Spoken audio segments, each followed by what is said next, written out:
माघ मकर गति रवि जब होई, तीरथ पति आव सब कोई।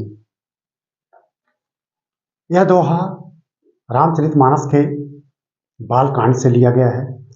गोस्वामी तुलसीदास ने इस दोहे में माघ महीने के महात्म का वर्णन किया है, इसके महत्व का वर्णन किया है और लिखा है कि जब सूर्य मकर राशि में प्रवेश करते हैं, माघ का महीना आगे शुरू होता है और इस माघ के महीने में हिंदू धर्मावलंबी प्रयागराज की तरफ उमड़ पड़ते हैं।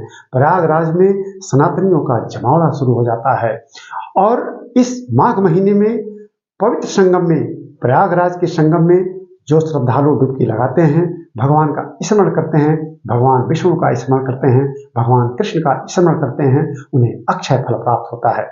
नमस्कार, मैं एम.के. पांडे, हमारी धारा पर आपका स्वागत है। इस वीडियो में हम आपको माघ महीने के महत्व के बारे में कुछ जानकारी देने जा रहे हैं, अपनी धारा इस संदर्भ में रखने जा रहे हैं। आपको यह वीडियो जरूर पसंद आएगा, आप एक एक शब्द सुनिएगा और जरूर इसका लाभ लीजिएगा। तो हम मूल बिंदु पर आते हैं। माघ महीना क्यों महत्वपूर्ण है और माघ महीने में प्रयागराज की तरफ हिंदू धर्मावलंबियों का क्यों तांता लग जाता है और करोड़ों श्रद्धालु इस माघ महीने में पवित्र संगम में डुबकी लगाने क्यों जाते हैं। तो कारण ये कि यह महीना भगवान विष्णु को विशेष प्रिय है। इस महीने में अगर हम संगम में जाके डुबकी लगाते हैं पूरी आस्था और श्रद्धा के साथ भगवान को स्मरण करके, तो उसका अक्षय फल मिलता है, पाप नष्ट होते हैं और हमें पुण्य की प्राप्ति होती है। अब इस महीने में हमें कुछ दान पुण्य भी करना चाहिए। हम जितना दान करेंगे उसका उतना ही फल मिलेगा। खास करके काले तिल और गुड़ का तो इस महीने में दान करना अत्यंत फलकारी माना गया है। अब इसका वर्णन, इस माघ महीने के महत्व का वर्णन पुराणों में भरा पड़ा है। खास करके पद्म पुराण और मत्स्य पुराण में इसका वर्णन मिलता है। पद्म पुराण में तो यहाँ तक कहा गया है कि माघ महीने में अगर प्रयागराज हम जाते हैं और पवित्र संगम में 3 बार डुबकी लगाते हैं, 3 दिन डुबकी लगाते हैं, तो 10,000 अश्वमेध यज्ञ के बराबर हमें फल प्राप्त होता है। इसका वर्णन महाभारत के अनुशासन पर्व में भी है। मार्कंडेय ऋषि के सुझाव पर स्वयं युधिष्ठिर प्रयागराज गए और पवित्र संगम के तट पर उन्होंने कल्पवास लिया था। तब से कल्पवास की परंपरा यहाँ शुरू हो गई है। तो कल्पवासी यहाँ प्रतिवर्ष लाखों कल्पवासी यहाँ निवास करते हैं, 1 महीने तक निवास करते हैं, संगम में डुबकी लगाते हैं और तब साधना करते हैं और उनको उनका जो इच्छित फल है वो प्राप्त होता है। अब इसके पीछे क्या महात्म्य है और इसके पीछे मूल आस्था का भाव क्या है, हम उस मूल पाठ पर आते हैं। तो जैसा कि हमने आपको बताया भी कि पुराणों में इसका विशद वर्णन मिलता है। भगवान विष्णु को विशेष प्रिय महीना है। अब हम आस्था और पूरी श्रद्धा के साथ अगर हम प्रयागराज जाते हैं और पवित्र संगम में डुबकी लगाते हैं तो इसका अक्षय फल मिलता है, यह एक बात है। लेकिन इस अक्षय फल का मतलब यह है कि हमारी आस्था और बलवती हो, आस्था ईश्वर के प्रति और बढ़े। तो ये पर्व हमको उसी का पाठ पढ़ाते हैं।